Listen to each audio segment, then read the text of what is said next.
Okay, I got a nice rusty brake bleeder on a Jeep Liberty, and I've tried to get it out.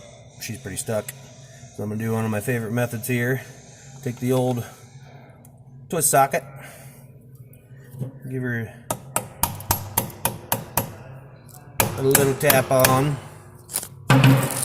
Then what I like to do, get my phone messed up here. It's hard to hold. Take my ratchet. She's stuck. Don't want to snap it off.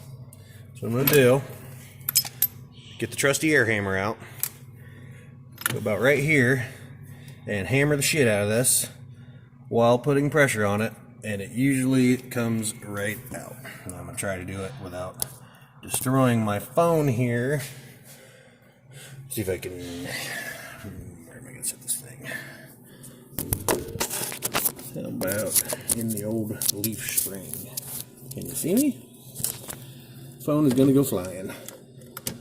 Most likely. But